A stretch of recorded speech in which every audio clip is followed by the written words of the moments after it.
வந்து அதே மாதிரி இப்போ நான் என் கூட வந்திருந்த அந்த 2 பிள்ளைங்க கூட என்கிட்ட சொன்னாங்க வெளியில் வரும்போது, அம்மா கால்லாம் அந்த கருப்பு கருப்பாக அட்டைப்பூச்சி ஏறிச்சுமா, ஆனாலும் நான் அந்த செருப்பை கலத்தி போட்டுட்டு அப்படியே சேர் மேலே அப்படி ஒரு மாதிரி உட்காந்துட்டேன்.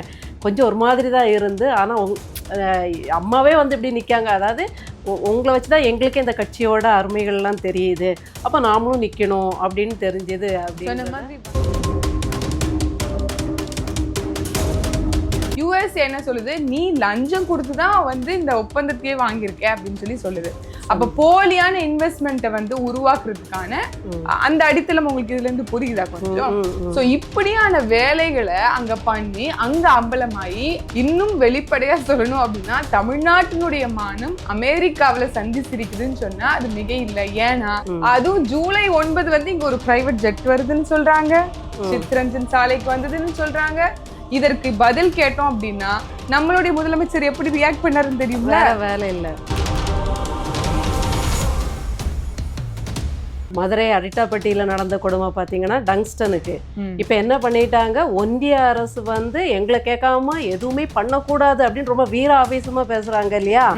அதுக்கு பின்னாடி உள்ள ரகசியம் என்னன்னு பார்த்தீங்கன்னா, கடந்த பிப்ரவரி மாதமே நம்ம தமிழ்நாட்டு அரசு, அதான் நம்ம முதல்வர் ஐயா இருக்காங்களே, இதே முதல்வர் ஐயா தான் எங்களுடைய மதுரை அரிட்டாப்பட்டியில் இப்படி ஒரு கரிம வனம் இருக்குது, நீங்கள் குத்தகை எடுக்க வாங்கன்னு வேண்டுகோள் விடுத்ததே இவங்க தான். ஐயா ராமதாஸ் அவர்கள் ஐயா கலைஞர் காலகட்டத்துல இருந்து இருக்கிறாங்க. கிட்டத்தட்ட அவங்க அளவுக்கு நீங்க ஒப்பிட்டு பார்க்க வேண்டிய ஒரு தலைவர். அந்த முதிர்ச்சி, அது அரசியல்ல அவ்வளவு முதிர்ச்சி பெற்ற ஒரு தலைவர். அவரை நீங்க வந்து எதிர்ச்சி அதிகாரத்தோட ஒரு ஆட்டோகிராட்டிக்கா பிஹேவ் பண்ணி அவரை நீங்க வந்து விமர்சிப்பீங்க அப்படின்னா அது கழகத்தினுடைய பாணி. ஆனா நீங்க அது வெறும் கழக தலைவர் இல்ல, உங்க திமுகவுடைய கழக தலைவர் மட்டும் இல்ல, நீங்க ஒரு நாட்டின் முதலமைச்சர் அப்படிங்கிறது தான்.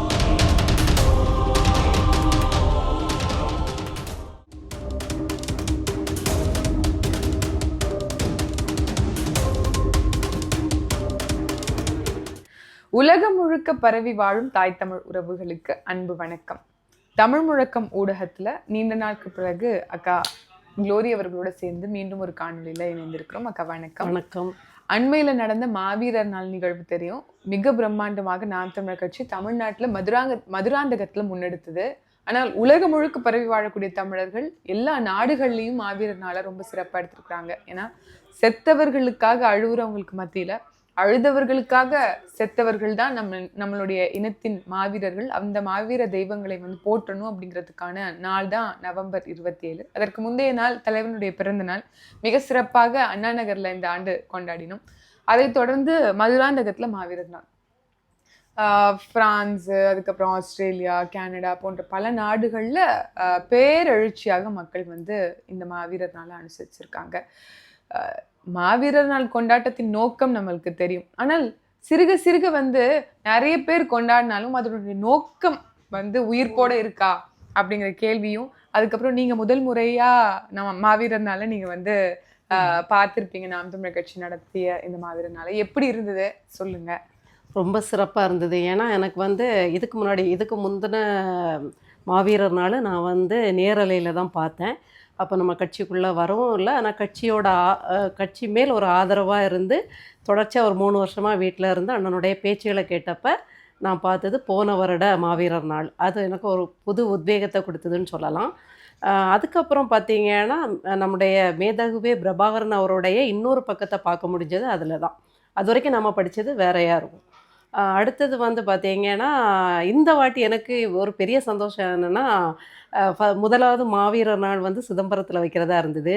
எனக்கு ரொம்ப வருத்தமாக இருந்தது, நம்மளால் போக முடியாது, கொஞ்சம் தூரமாக இருக்கே, அது கொஞ்சம் கஷ்டமாச்சே நினச்சிட்டு இருக்கும்போது சில சிக்கல்கள்னால இங்கே மாற்றினது எனக்கு தனிப்பட்ட வகையில் கொஞ்சம் சந்தோஷமாக இருந்தது. இயற்கை சீற்றம் பேரிடர் மாதிரி வரும் அப்படின்றனால முன்னெச்சரிக்கையாக நம்ம வந்து சென்னையில் சுற்றி வட்டாரத்தில் நம்ம அப்படியும் அதே சீற்றம் அதே இயற்கை பேரிடர் நமக்கு மதுராந்தகத்துலேயும் இருந்ததுன்னு தான் சொல்லணும். ஏன்னா இங்கே இருக்கவங்களுக்கே நிறைய தயக்கம் இருந்துச்சு, எப்படி நடக்குமா நடக்காதா, வேன் பிடிச்சி வருவாங்களா, எங்கேயாவது மழை வெள்ளத்தினால வேன்கள் இல்லை பேருந்துகள் வேறு மாவட்டத்துலேருந்து வரவங்க எங்கேயாவது தேங்கிடுவாங்களா, இந்த பதட்டம் பயம்லாம் இருந்துச்சு. இருந்தாலும் எனக்கு நான் ஒரு 4:15 போயிட்டேன். திருப்பி திருப்பி பார்த்தா வேலை நடந்துக்கிட்டு இருக்கு. நம்ம ஒரு 10 பேர் இருக்கும்போது வரமாட்டாங்களோ, இதே பதட்டம் தான். ஊடகங்கள்லாம் ரொம்ப அப்படி மெதப்பா சொன்னாங்க இல்லையா, ரொம்ப ஸ்லாகிச்சு சொன்ன மாதிரி ஆயிருமோ அப்படின்னு சொல்லும்போது, ஒரு 1/2 மணி நேரம் தான். அப்படி சார எறும்பு மாதிரி வந்தாங்க. 1/2 மணி நேரம் திரும்பி பார்த்தா நம்ம எப்பவுமே எல்லா நிகழ்வுகள்ல கூட வந்து முன்னுக்கு பின்ன நிகழ்ச்சி நிரல்ல மாற்றம் இருக்கும். ஆனா மாவீரர் நாளின எழுச்சி நாள் 2த்துலயுமே வந்து ஒரு நேர்த்தியான நேரத்தை நம்ம வந்து கடைபிடிப்போம். இப்ப வரக்கூடிய காலகட்டங்கள்ல எல்லா நிகழ்ச்சியும் அப்படியே தான் நடந்துகிட்டு இருக்கு. நீங்க பார்த்துட்டு இருப்பீங்க. 6:05க்கு தான் நம்மளுடைய முதல் ஈகி லெப்டினன்ட் சங்கர் அவர்கள் அந்த 6:05 மணிக்கு தான் தலைவருடைய மடியில வந்து அவருடைய உயிரை இறக்குறாரு. அதாவது உயிரை வந்து துறக்கிறார். புறந்தார்கண் நீர்மல்க சாகிப்பின் சாக்காடு இறந்துகோள் தக்கது உடைத்துன்னு நம்மளுடைய ஐயன் வள்ளுவன் சொன்னது போல, அதாவது தன்னை காத்த தலைவனோட கண்கள்ல நீர்மல்க இறந்து போகும்போது, அந்த வீர மரணம் அடையும் போது, அந்த மரணத்தை யாசித்த ஒரு என்ன சொல்றது, யாசித்து இறந்து போனது வந்து மிகப்பெரிய பெருமைன்னு சொல்றாங்க. அந்த மாதிரி வந்து நம்மளுடைய முதல் ஈகி வந்து மரணிச்சிருக்காரு. அதனால அந்த நேரத்தை கடைபிடித்து நம்ம எப்பவுமே வந்து சுடர் ஏற்றுவோம். அந்த நேரத்துலதான் நம்ம வந்து அந்த கொடி ஏற்றி அதுக்கப்புறமா வந்து கொடி பாடலாம் நடத்துவோம். அப்படி ரொம்ப உணர்வெழுச்சியா நடந்த ஒரு கூட்டமா இருந்தது. காற்று அதே மாதிரி வந்து திருப்பி மழை பெய்யுமோ அப்படிங்கிற ஒரு சங்கடம். பார்த்தீங்கன்னா காலெல்லாம் கீழே நம்ம வைக்க முடியாத அளவுக்கு சகதி தான். இதுலயே சிறு பிள்ளைகளோடு குழந்தைகளோடு குடும்பமாக வந்திருந்தாங்க. வேறு மாநிலத்திலேருந்து வந்தாங்க, வேறு மாவட்டத்திலேருந்து. ஏன்னா நமக்கு இருந்த பதட்டத்தை விட அவங்களுக்கு தான் ஜாஸ்தி இருந்திருக்கணும். ஆனால் எந்த சின்ன குழந்தைங்களும் அழுத மாதிரியோ ஒரு சொடக்கம் காட்டின மாதிரியோ எதுவும் இல்லை. எந்த கூட்டத்திலையும் இப்படி பின் ட்ராப் சைலன்ஸ்ல ஒரு உறுதிமொழியோ வீர வணக்கமோ அகவணக்கமோ எடுக்கும் போது இப்படி ஒரு ராணுவ கட்டுப்பாடோடு அங்க இருக்கக்கூடிய மக்களும் அதை வழிமொழிவாங்க அப்படின்னா நாம் தமிழர் கட்சியினுடைய கட்சியை தவிர்த்து வேற எந்த கட்சி யார் முகத்திலேயாவது சகதியில நிக்கிற உணர்வு உங்களுக்கு தெரிஞ்சு தெரியவே இல்லை. நம்ம போய் பார்த்தோம்னா தான் நமக்கு தெரியும் சகதி எப்படி இருந்ததுன்ட்டு. அதாவது காலை வரைக்கும் மழை பெஞ்சிருக்கு. நிகழ்வு அன்னைக்கு காலையில 7 மணிக்கு வரைக்கும் மழை பெஞ்சிருக்கு. அவங்க ஜல்லி எல்லாம் எடுத்துக்கொண்டு போய் தான் அந்த முன்னுக்காவது கொஞ்சம் குறைந்தபட்சம் வந்து இந்த தளத்தை வந்து சரிப்படுத்தினாங்க, பண்படுத்தினாங்க அப்படின்னு நினைக்கிறேன். எப்படிதான் கொடியை ஏத்துறதுக்கு நிக்க வச்சாங்க, எப்படிதான் மேடையை அமைச்சாங்க, எப்படிதான் அந்த எல்இடி ஸ்கிரீன்ஸ் எல்லாம் உயர்த்தினாங்கிறதுக்கே வந்து நான் ஆச்சரியமா இருக்கு. உண்மையாவே வந்து இந்த நிகழ்வை ஒருங்கிணைத்து அத்துணை பொறுப்பாளர்கள் பெரிய நன்றி. குறிப்பா அண்ணன் நடராஜன் அவர்களுடைய டீம், அதுக்கப்புறம் அண்ணன் பாக்கியராஜன் அவர்களுடைய டீம், அப்புறம் எல்லாருமே குழுவினருக்கு எல்லாருக்குமே நம்ம எல்லாருக்குமே சிறந்த பாராட்டு.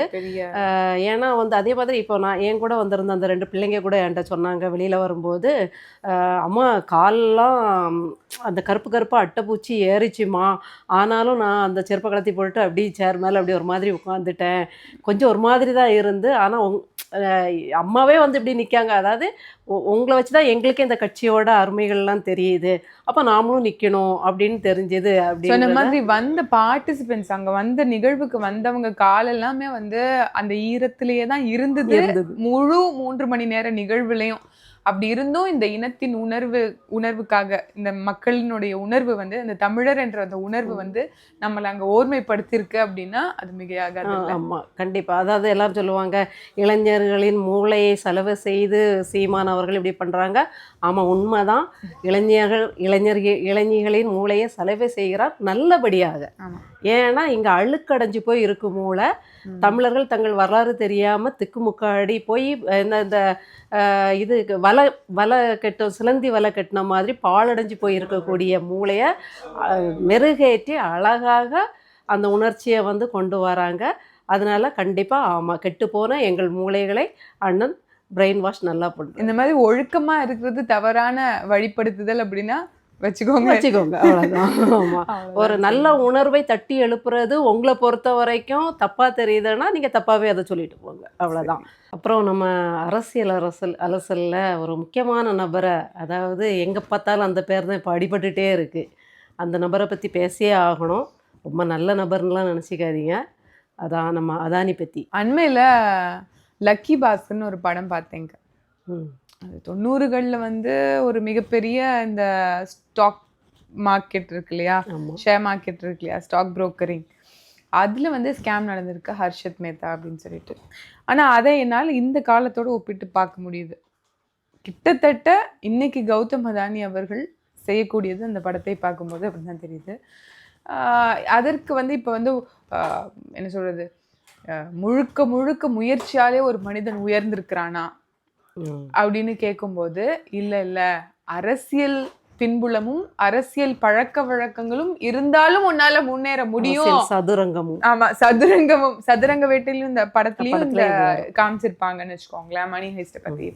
அப்படி இந்த நபர் வந்து ஒரு பெரிய ஒரு உச்சத்துக்கு போயிருக்காரு. ஆசியாவில மிகப்பெரிய பணக்காரர், ஃபோர்ப்ஸ்ல வந்து 20-25 இடங்களுக்குள்ள இருக்கிறாரு அப்படின்லாம் பார்க்கும்போது அவர் என்ன பண்றாரு அப்படின்னா, அரிசியிலேருந்து அணுமின் நிலையம் வரைக்கும் எல்லா துறைகளிலும் கால் வச்சிருக்கிறாரு. அப்படிப்பட்ட ஒரு மிகப்பெரிய ஒரு ஜாம்பவானா இருந்திருக்காரு. ஆனா இவர் முழுக்க முழுக்க ஸ்டாக் மார்க்கெட் தான் வந்து பண்ணியிருக்கிறாரு. ஒரு ஸ்டாக் புரோக்கர் தான் சொல்லலாம். அவர் ஷேர் மார்க்கெட்ல இன்வெஸ்ட் பண்ணி அவங்களுடைய அந்த வேல்யூவை, அவங்களுடைய கம்பெனிக்கான வேல்யூ வந்து உயர்த்திருக்காரு. இன்னும் சிம்பிளா சொல்லணும் அப்படின்னா, இப்ப கம்பெனி ஏன்னு ஒரு கம்பெனியை உருவாக்குறாங்க. அதுல உருவாக்கும் போது அதுல சில முதலீடுகள்லாம் இருக்கிறாங்க. அவங்க கிட்ட இருக்கிற பணத்தை எல்லாம் போட்டு ஒரு கம்பெனியை உருவாக்குறாங்க. அதுக்கடுத்து கம்பெனி பி என்ன பண்றாங்க அப்படின்னா, தங்கிட்ட இருக்க பணத்தை வச்சு ஏற்கனவே கம்பெனி ஏ அப்படிங்கிற இடத்துல நாங்க இன்வெஸ்ட் பண்ணிருக்கோம் பாருங்க அப்படின்னு காட்டி இன்னும் கொஞ்சம் லோன்கள் வாங்கி அந்த கம்பெனி பியை உருவாக்குறாங்க. இப்படி கம்பெனிஸா உருவாக்கி at the end of the day இறுதியில யாரை ஏமாத்துறாங்க அப்படின்னு சொல்லி பார்த்தோம்னா மக்களாகிய நாம. ஆனா அது டைரக்டா வருதானா இல்ல. நான் இன்னொரு உதாரணம் சொல்றேன். எடுத்துக்காட்டுக்கு ஒரு 10 ரூபா நம்ம வந்து ஒரு 1 லட்சம் பேர்கிட்ட வாங்கணும் அப்படின்னா வந்து 10 லட்சம் அரசாங்கத்துக்கு வரும்னு வச்சுக்கோங்களேன். ஆனால் இது நேரடியாக அரசாங்க மக்கள் கிட்ட இருந்து வரியா வாங்காம 10 ரூபாயா என்ன பண்ணுதுன்னா, நேரம் ஒரு முதலாளிகள்கிட்ட போய் ஒரு 10 லட்ச ரூபாய் வாங்கிடும். ஒரு முதலாளி 10 லட்ச ரூபாய் தரான் அப்படின்னா அந்த முதலாளி அந்த 10 லட்ச ரூபாயை திருப்பி சம்பாதிக்கிறதுக்கு இந்த சமூகத்துல நீ என்ன வேணாலும் பண்ணிக்கலாம் அப்படிங்கிற அதிகாரத்தையும் ஒரு சுதந்திரத்தையும் இங்க இருக்கக்கூடிய அதிகாரம், அரசியல் அதிகாரம் அந்த முதலாளிக்கு தருது. அப்ப முதலாளி என்ன பண்றான், அவன் அந்த 10 லட்ச ரூபாய் திருப்பி கொடுக்கறதுக்கும் சம்பாதிச்சிடறான். அது இல்லாம டாக்ஸ் அரசாங்கத்துக்கு வரி கட்டுறதுக்கு ஒரு 10 லட்சத்தை சம்பாதிச்சிடறான். அது இல்லாம அவனுக்கு சுகபோகமா வாடுறதுக்காண்டி ஒரு 20 லட்சத்தை சம்பாதிக்கிறான்.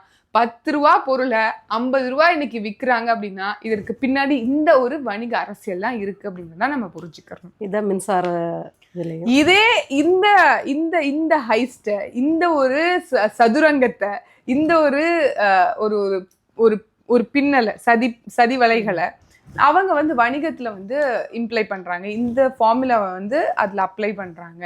அதை வந்து அதுக்கு ஈல்டாகிறது கடைசியில் யாரு அப்படின்னா மக்களாகி நாமளா தான் இருக்கும். அப்போ அந்த முதலாளிகள், பெரும் முதலாளிகளை நம்பிதான் இங்க இருக்கக்கூடிய அரசியலும் அதிகாரமும் நகர்ந்துட்டு இருக்கு. அந்த பெருமுதலாளிகள் மக்களை நம்பி இருக்காங்க. மக்கள் கிட்ட நீங்க கட்டுக்கடங்காத வரி சுமை, மக்கள் கிட்ட கட்டுக்கடங்காத விலைவாசி உயர்வு, இது எல்லாத்தையும் நீங்க ஃபேஸ் பண்றதுக்கான அந்த உரிமத்தை யார் தரா அப்படின்னு பார்த்தா இந்த அரசியல் ஆட்சியாளர்கள் தான் தராங்க. அப்ப ஏன் குரோனி கேபிட்டலிசம் சொல்றோம் அப்படின்னா இதுதான் காரணமா இருக்கு அப்படிங்கறதா. இப்ப அதானி என்ன பண்றாரு, இந்த குற்றத்தை எல்லாத்தையும் பண்ணிட்டு வெளிநாட்டுக்கு போறாரு. யுஎஸ்ஏக்கு போயும் என்ன பண்றாரு அப்படின்னா, நாங்கள் எனர்ஜி பாண்ட்ஸுங்கிற ஒரு இந்த சோலார் எனர்ஜியை வந்து உற்பத்தி பண்ணி தருவோம் இந்தியாவில் அப்படின்னு சொல்லி இந்திய ஒன்றிய அரசோட SCCIன்னு சொல்லக்கூடிய solar energy corporation of India வந்து ஒரு ஒப்பந்தத்தை போடுது எல்லா மற்ற மாநிலங்களுக்கெல்லாம்.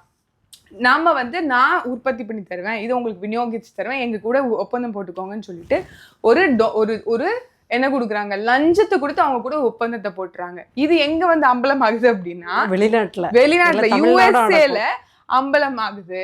யுஎஸ்ஏ என்ன சொல்லுது, நீ லஞ்சம் கொடுத்துதான் வந்து இந்த ஒப்பந்தத்தையே வாங்கியிருக்க அப்படின்னு சொல்லி சொல்லுது. அப்ப போலியான இன்வெஸ்ட்மெண்ட்டை வந்து உருவாக்குறதுக்கான அந்த அடித்தளம் உங்களுக்கு இதுல இருந்து புரியுதா கொஞ்சம்? சோ இப்படியான வேலைகளை அங்க பண்ணி அங்க அம்பலமாயி அங்க யுஎஸ்ஏனுடைய சுப்ரீம் கோர்ட்டை வந்து இவர் மேல வந்து அவர் கைது பண்ணுற அளவுக்கு வந்து நகர்ந்துருக்குறாங்க அப்படிங்கிறது தான் இன்னைக்கு நிலைமையா இருக்கு.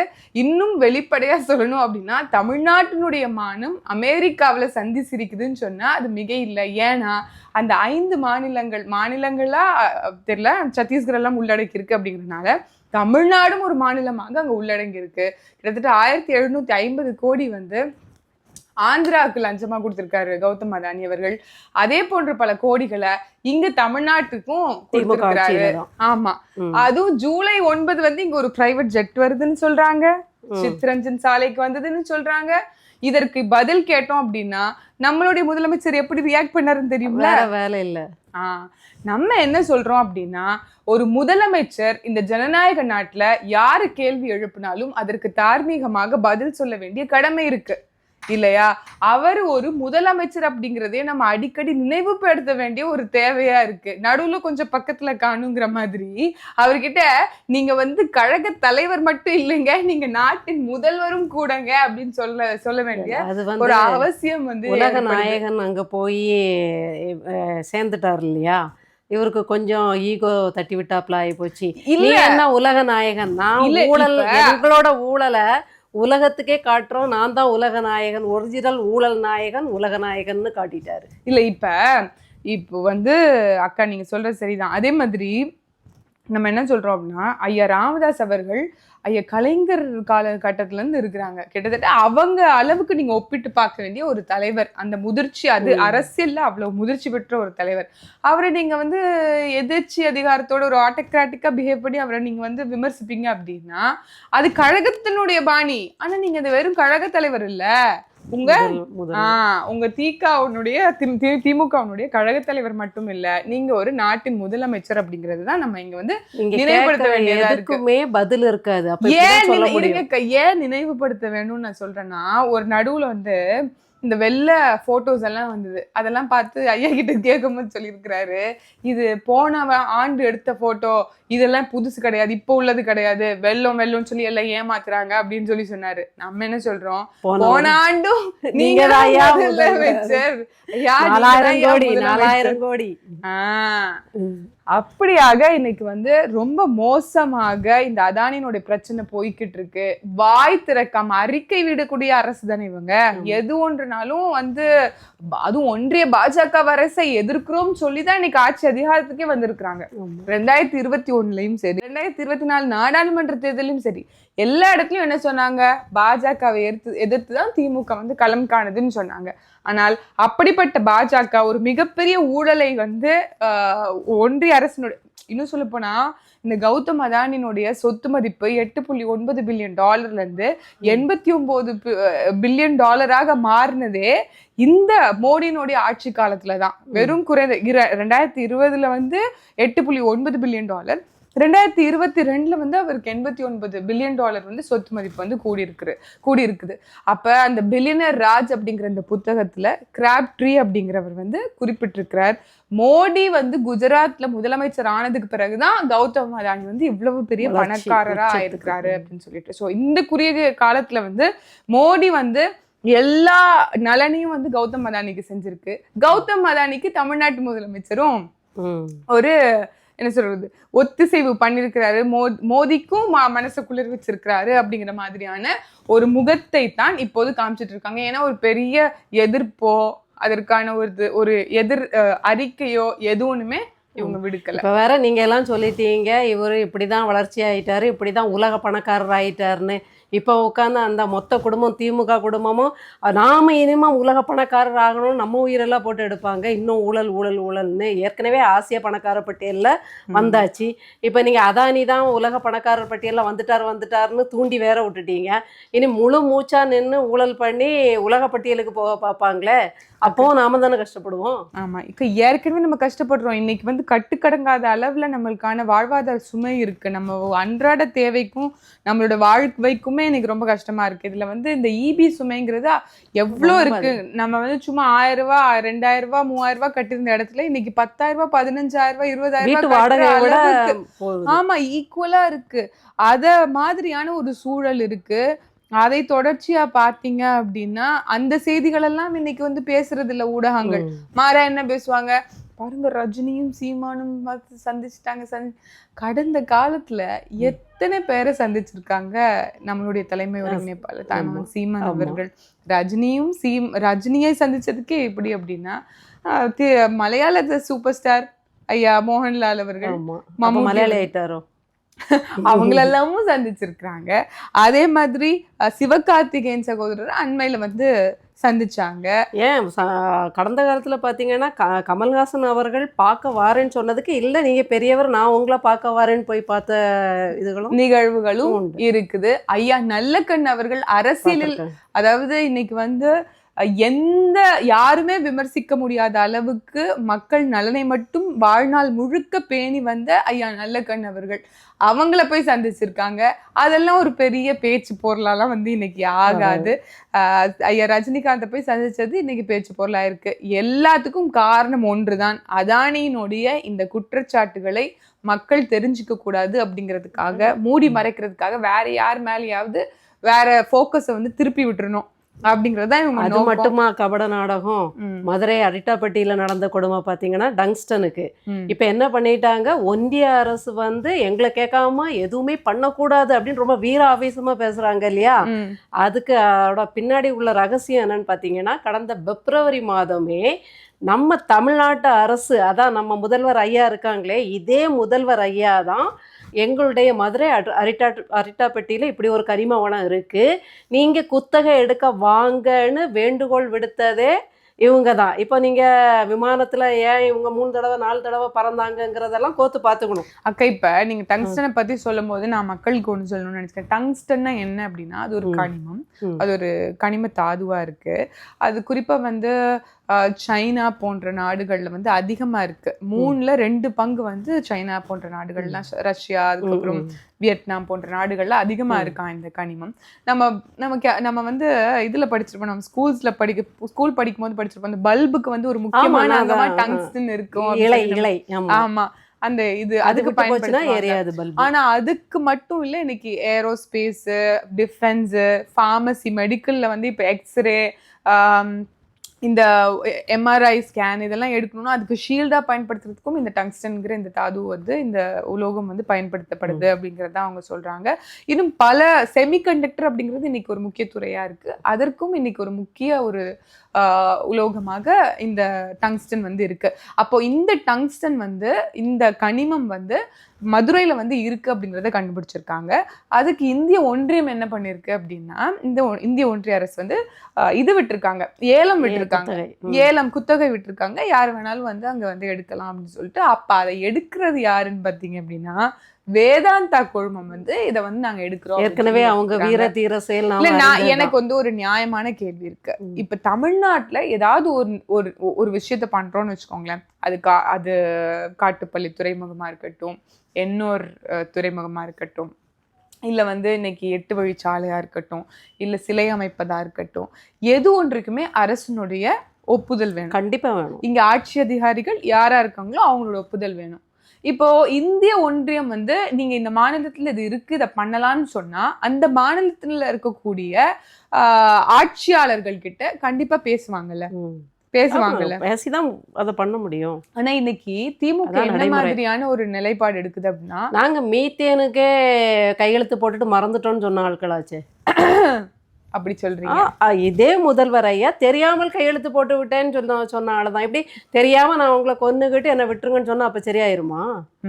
அப்ப தெரியாம கொன்னுட்டேன், எனக்கு சட்ட நடவடிக்கை எடுக்காதீங்க அப்படின்னா என்ன? அப்ப தெரியாதவங்க ஏன் முதல்வர் ஆகுறீங்க? மக்கள் கிட்ட இவங்க என்ன காட்டுறாங்க அப்படின்னா, இங்க பாருங்க, நாங்க வந்து இதை பண்ணல, ஒன்றிய அரசு தான் பண்ணுது, ஒன்றிய அரசு எதிர்ப்போம், அது பண்ணுவோம், இது செய்வோம்னு சொல்லிட்டு முழு விளம்பரம். ஆனா பின்னாடி என்ன பண்ணுது, நாங்க பாஜகவுக்கு நல்லவங்க, நாங்க பாஜக என்ன சொன்னாலும் செய்வோம், உங்களுக்கு என்ன கையெழுத்து வேணாலும் போட்டு கொடுப்போம்னு பாஜக என்னெல்லாம் கேட்குதோ அதை செய்யுது. அதுக்கேற்ற மாதிரி தான் இன்னைக்கு டங்ஸ்டன் அப்படிங்கிற இந்த தனிமம் வந்து எடுக்கிறதுக்கான எல்லா ஆயத்த பணிகளும் நடந்துட்டு இருக்கு. அங்க மக்கள் பல நாட்களாக போராடிட்டு வராங்க. ஏன்னா அங்க இருக்கக்கூடிய மக்களுடைய வாழ்வாதாரமே சிக்கலாகும், அங்க இருக்கக்கூடிய இருப்பதே வந்து பாதிப்புக்கு உள்ளாகும் அப்படின்னு சொல்லி அங்க, அதாவது இந்த ஏன் அது பாதிப்புக்குள்ளாயிரும் சொல்லிட்டு, அது வந்து ஒரு ஹெரிட்டேஜ், ஒரு பயோடைவர்சிட்டி மிக்க ஒரு பகுதியா. அங்க வந்து பல்லுயிர் பெருக்கம் உள்ள பகுதி, பயோடைவர்சிட்டி உள்ள பகுதின்னு சொல்றாங்க. குறிப்பா அங்க காண முடியாத விலங்குகள், இந்த தேவாங்கு அந்த மாதிரியான விலங்குகள்லாம் கூட அங்க இருக்கும் அப்படின்னு சொல்லிட்டு சொல்றாங்க. ஸோ இந்த மாதிரி அந்த பயோடைவர்சிட்டிக்கும் அந்த ஹெரிட்டேஜ் அப்படிங்கிற இந்த தொன்மம் மிக்க அந்த பகுதிக்கும் ஒரு ஒரு கேடு வருது அப்படிங்கிறத தடுக்கணுன்றதுக்காக மக்கள் வந்து அங்க போராடிட்டு இருக்காங்க. இதே இதுல இன்னொரு கபட நாடகமும் இருக்கு. இதே மாதிரி அரிட்டாப்பட்டி இன்னும் சுற்றியுள்ள கிராமங்கள்ல எவ்வளோ ஹெக்டேருக்கு வந்து அரசோட டான்மியா நிறுவனம் தான் இது நம்ம பளிங்கு கிரானைட் எடுக்கிறதுக்கு குத்தகை எடுத்துட்டு இப்போ இந்த டங்ஸ்டனுக்கு எதிர்ப்பு வந்த உடனே இந்த பல்லுயிர் பெருக்கம்ன்ட்டு குத்தகையை திருப்பி கொடுத்துட்டு இது பல்லுயிர் பெருக்கம் உள்ள இதுன்னு நாங்கள் அறிவிக்கிறோம், நல்ல பிள்ளையா அறிவிக்குது. எதிர்ப்பு வந்த உடனும் அண்ணனோட அறிக்கையை பார்த்த உடனே அதிர்ந்து போய் தான் இது மக்கள் போராட்டத்தை பார்த்துக்கிட்டு அப்படியே, அதாவது திமுகனால எப்படி திருட்டு உருட்டு புரட்டோ அதே மாதிரி இவங்கள மாதிரி கபட வேடம் போடுறதுக்கு இவங்க கிட்ட நல்லவங்க மாதிரி நடிக்கிறது, அங்க பாஜக ஒன்றிய அரசுக்கும் நல்லவங்க மாதிரி நடந்துக்கணும்.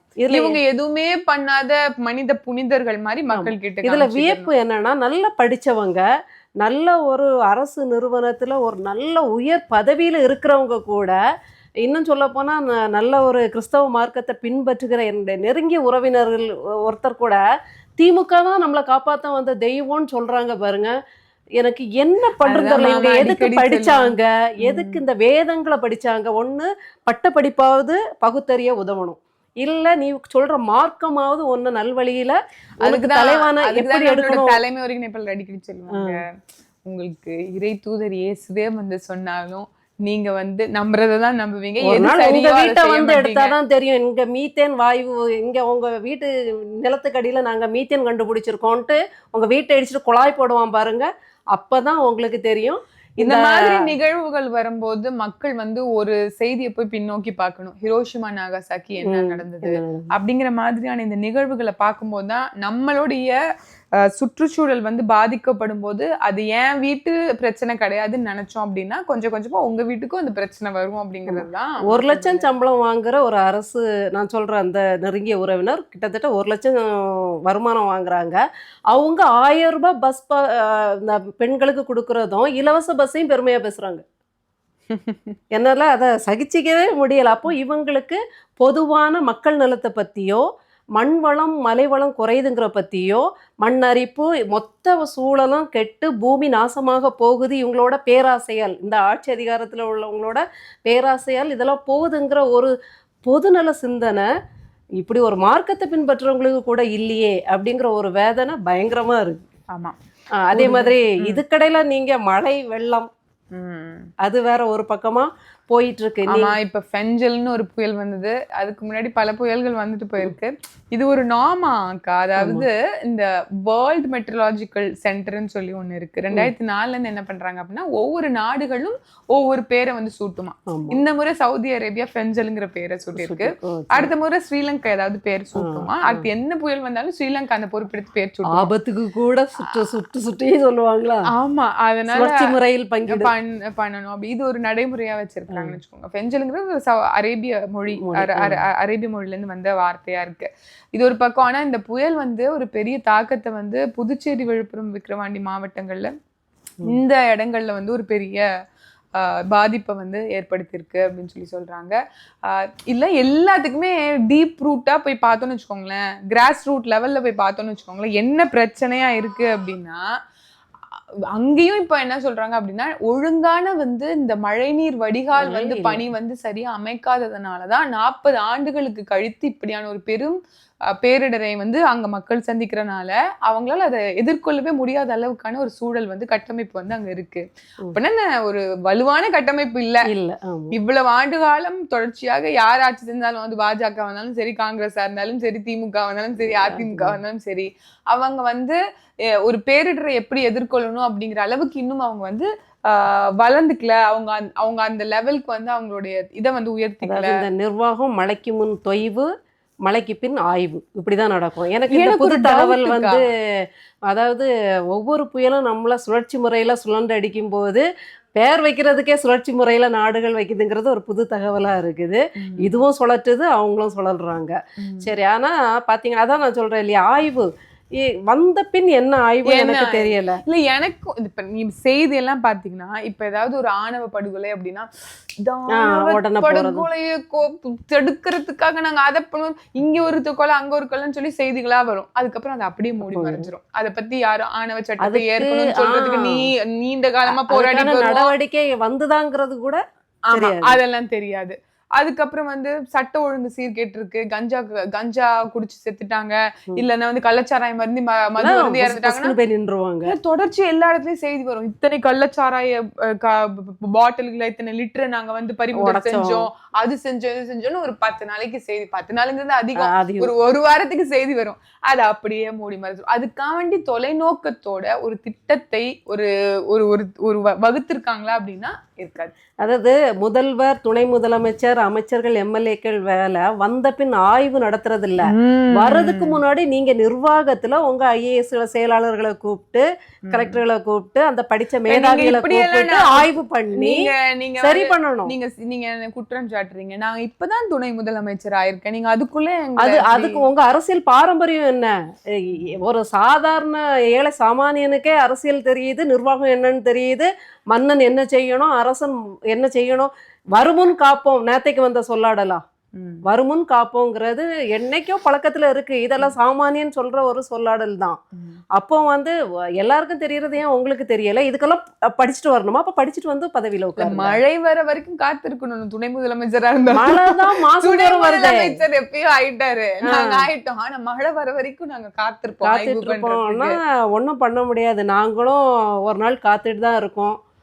எங்கள் தலைவன் வருவான், உங்களுக்கு எல்லாம் நிர்வாகம்னா என்ன சொல்லி தருவான் அப்படின்னு நினைச்சு இது பண்ணிட்டு இருக்கோம். இதுக்கடையில எங்க எக்ஸ் தளத்துல வந்து புலங்காகிதம் மட்டும் முதல்வர் போட்டிருக்காரு. அதிமுக ஆட்சியில் வந்து மக்கள் தூக்கத்தை தொலைத்து விட்டாராம். ஆமா, நான் சொல்றேன், அதிமுக ஆட்சியில் மக்களுக்கு தூக்கம் தொலைந்தது, திமுக ஆட்சியில் மக்களுக்கு துக்கம் தொடங்கியது. துக்கம். ஆமா, ஒரு துணைக்கால் தான், 2 கட்சிக்கும் ஒரு துணைக்கால் தான் வித்தியாசம். மற்றபடி ரெண்டும் ஒரே குட்டையில ஊர்ன மட்டைகள் தான். ஆமா, இந்த மாற்றம் உறுதியா தேவைப்படுது. இந்த மாற்றத்தை நோக்கி தான் நாம் தமிழர் கட்சி வந்து ஒவ்வொரு நாளும் பயணிக்குது. இதை நம்ம சரி செய்வோம். எப்படி சரி செய்வோம்? அதிகாரம் கிடைத்தால் மட்டும்தான் நம்மளால சரி செய்ய முடியும். அதிகாரத்தை வழங்க வேண்டியது யாரு? மக்களாகிய நம்மளுடைய மக்கள் தான். அப்ப அவங்கதான் இந்த மாற்றத்தை உணரணும், நம்மளுடைய வேதனையை புரியணும். உறுதியா வந்து நம்ம மக்கள் கொஞ்சம் பொதுநலமா சிந்திச்சுட்டாங்கன்னா போதும். ஆமா, இத பத்தி நம்ம பேசிட்டே போலாம். இவங்க பண்ணக்கூடிய தவறுகள், பிழைகள் எல்லாத்தையும் நம்ம அமலப்படுத்திட்டே போலாம். மீண்டும் ஒரு காணொலியில அது தொடர் வேலையாவே நம்ம செய்வோம். இந்த காணொலியில நம்ம போதுமான அளவுக்கு தகவல்களை சொல்லியிருப்போம் அப்படின்னு நினைக்கிறேன். நிறையவே பேசிட்டோம். ஆமா, இன்னொரு காணொலியில நம்ம மீண்டும் அவர்களை சந்திப்போம். இது தமிழ் முழக்கம், மூச்சை இழக்கலாம், பேச்சை இழக்கலாமா. நன்றி, வணக்கம்.